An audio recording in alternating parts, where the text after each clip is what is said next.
Another one is the entertainment sector. The entertainment sector. This is one sector where they've so much used analytics as a means to collecting our money. We go back again and again and again. Netflix, for example, they've seen that people that use Netflix, there is a pattern. There is a kind of movie you watched. It's not that you just open Netflix and search for the movie you want to watch. Yes, at times there will be new releases that you'll see an advert on online and you it's like I want to watch this movie, or you get a recommendation from your friend and you're like, oh, let me go and watch this movie on Netflix. Yes, it happens. But then there are times that you don't know what else to watch on Netflix. Netflix will just suggest something to you and you watch it and you find it interesting. It is based on what you watched in the past that Netflix is bringing suggestions to you. It won't suggest what you don't like. It will suggest what you like because it has seen what you like. And how does it see it? By analyzing your data.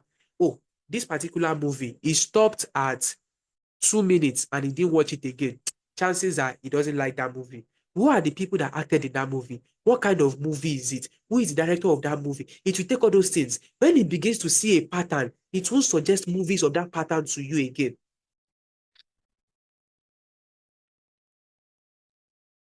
Do you see that? But the thing is that, oh, that kind of analytics is not done 24/7. It is not somebody that is behind the system doing that analysis. No, that process has been programmed by data scientists, by teams of data scientists and data analysts. Do you see that? Also in the e-commerce sector, you'll be talking to your friend on the phone right now, and you just be mentioning that I even want to get a new shoe. I want to get a new phone, a Samsung Galaxy S24, and then this one, that one, that one. And then suddenly you open your phone or you open Facebook and you just begin to see advertisement on S24. Ah, Jesus Christ. You begin to see advertisement on S24. You begin to see advertisement on shoes. You begin to wonder what exactly is going wrong.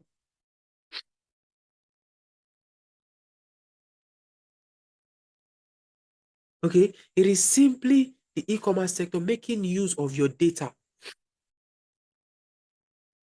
to make suggestions to you. So they've seen a pattern. They know what you are looking for. They know what you like. Okay, based on what we've understood about this person, let us give him what he likes. That will increase our sales. Do you see that? That is why at times if you are going through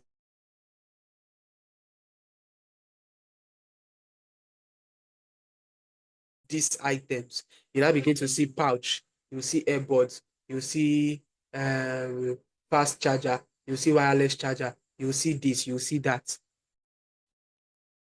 And you see, it's in that place, you now see, it's like I actually need AirPods. You don't need AirPods, though.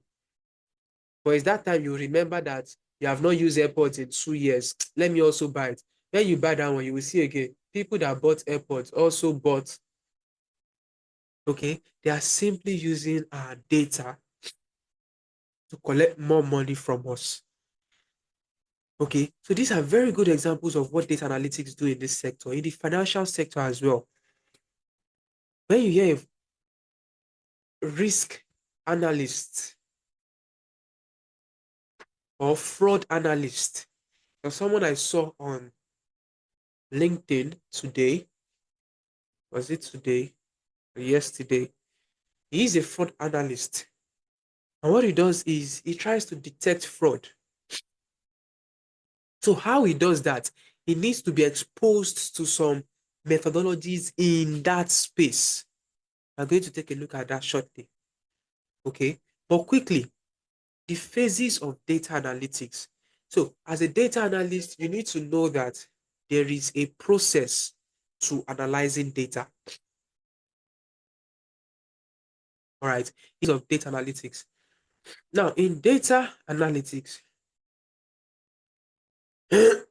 you find out that for those of you that are Very social. You make use of social media. You see people comment about data analytics here and there, their projects and all of that, isn't it? But now there is a particular process, a standard process that we follow when we have a business problem or we want to analyze data. The first step, which is the first stage of this process, this is the ask stage. Ask, A-S-K, ask.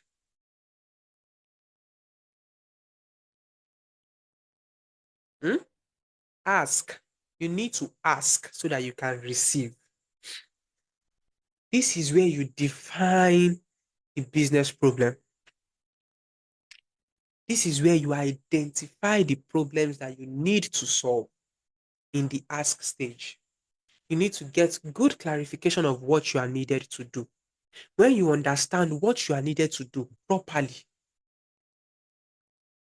okay? When you understand what you are needed to do properly, then you just simply do what? You move on to the next stage, which is the prepare stage. Now, let me prepare for this work. You know, when you want to prepare for something, what do you do? Say, for instance, now you want to cook food, okay? You take your what's it called? Your ingredients. You prepare your ingredients. The Maggi, you put it in a plate. The salt, you put it in a plate. The tomatoes, you dice it or you cut it. The onions, you cut it as well. Let's say you want to fry egg. The egg, you break it into a plate. Not that you're already doing the cooking or anything. No, you're just preparing anything now, or you gather them, you bring them down. All right. So what you are doing here is you want to gather the data. Oh, the data I'm going to use to solve this problem, or the data I'm going to use in answering this business problem, I need to gather it. Most times, they'll just give you data in Excel format, in an Excel file, or maybe the data is in a database that you need to query. That's when we'll now go into SQL. Okay, but either ways, you need to collect data.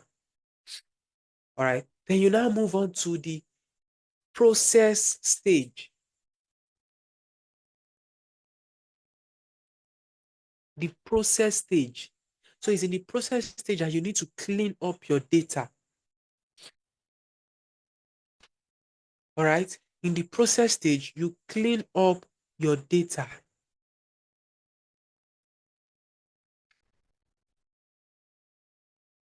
Okay. So when I say clean up your data, what it means is that the data can be dirty. Okay. So when we talk about dirty data, it is simply data that contains some things that can affect your analysis. Anything that can affect your analysis. It could be errors, it could be inaccuracies, it could be null values.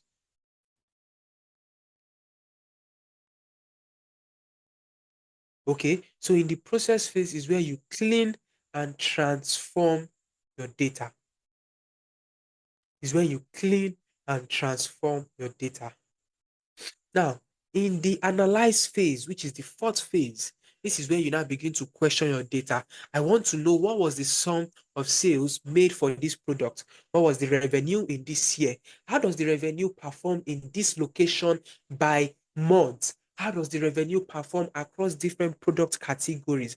What is our top selling product? What is the least selling product? Why is it the least selling product? How can I increase our revenue turnover? I noticed that there's a decline in sales between this month and the previous month. Why is there that decline in sales? Did anything happen in our environment? Oh, I noticed that number of people purchasing this product increased in a particular month. Is there a seasonal change? This is where you begin to analyze your data.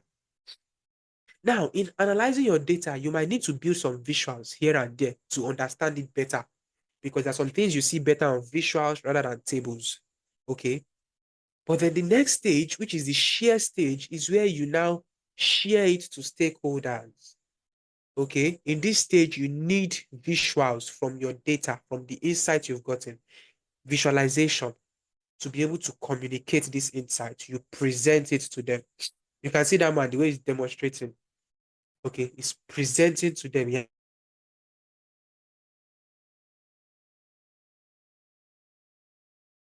Okay. And then finally, The stakeholders will take a step and then they will act on it.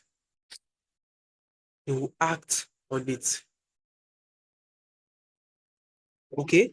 And you have completed the data analytics phase. Now, these phases are not rigid. What do I mean? It means you can be on the analyze phase and realize that, there is something here that is affecting one analysis I'm doing. And it seems I need to go and remove something. You can simply go back to the process phase, which is the cleaning phase. So you just simply clean whatever it is that is affecting. You clean it and then you go back to the analyze phase. You might be analyzing again and you realize it seems there's something these people did not tell me. You go back to the ask phase and you talk to them. Please, there's a question I've been meaning to ask. When analyzing the data, I noticed this and this and this. Oh, yes, we omitted out because of this reason and this reason. But please proceed with the analysis as, and so the stages are not rigid. Not that, oh, once you've asked questions and you've entered into the process phase, you cannot go and ask questions again. No. Okay. But it is just a defined process that we use in data analysis. All right. Now, quickly, domain knowledge and data analytics. There is a popular saying that data analysts are, will I say generic? What they do is give them data and they bring out insights. Yes, that is what we do. Give us data and we bring out insights from data. Okay? Then those insights are expected to help you.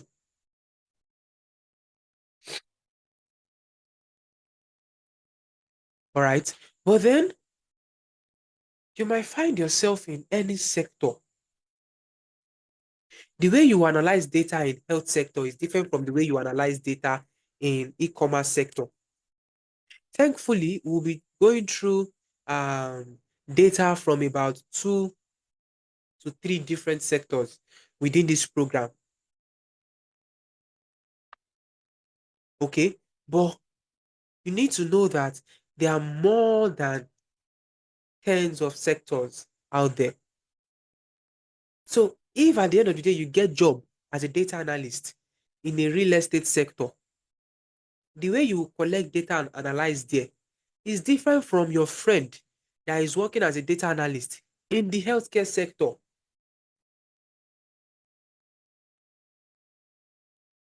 Okay, so what you need is domain knowledge. You need to understand that domain. So this is where you ask questions. This is where you do extra findings. All right. While in this program, yes, we'll teach you to analyze the data, bring out insights, build visualizations and all. But to effectively use those concepts in wherever you find yourself, you need domain knowledge. So don't go about and go and start learning all the domains. All right. When you get into a domain, learn about that domain.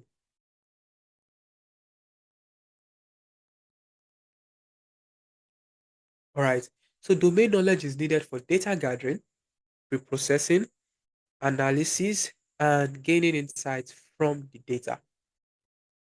So in this program, finally, you are going to be making use of Google. You need to make use of Google a lot. Many of what I will teach you, you might not be able to retain quickly. You can simply ask questions on Google. How do I do this or how do I do that? Very straightforward questions on Google. It's not everything that you cram. Nobody teaches to cram again. Why are you cramming when everything is already available? Even AI there is already doing many of the work we are doing. There's a popular saying that they say AI will soon take our jobs. But AI will not take our jobs. It is people that make use of AI, that know how to make use of AI, that will take your job. So you are running away from using AI. Although what I say is don't depend on it.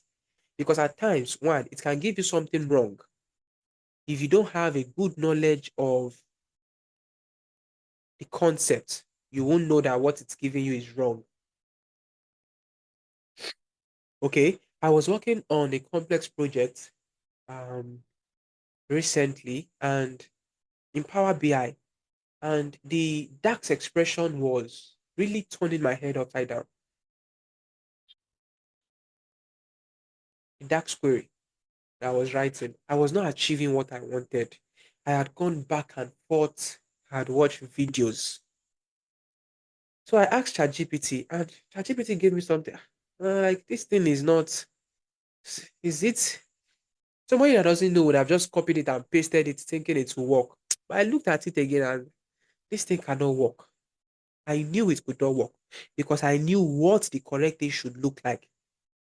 Not that I know the correct thing, no, but I know that if this is correct, I will know. At the end of the day, how did I solve it?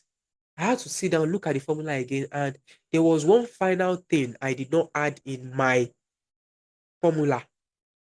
I was just like, I think this should work if I try it. Let me add it and see. I added it and it gave me exactly what I needed. So I don't usually say, oh, depend on AI. Okay, because if you don't know the concepts, you won't be able to use AI to help your work. So AI is there to help you. Okay, it is not there to take over from you. All right. So from time to time, go online, Google, YouTube, ChatGPT, anything, learn more. Learn more.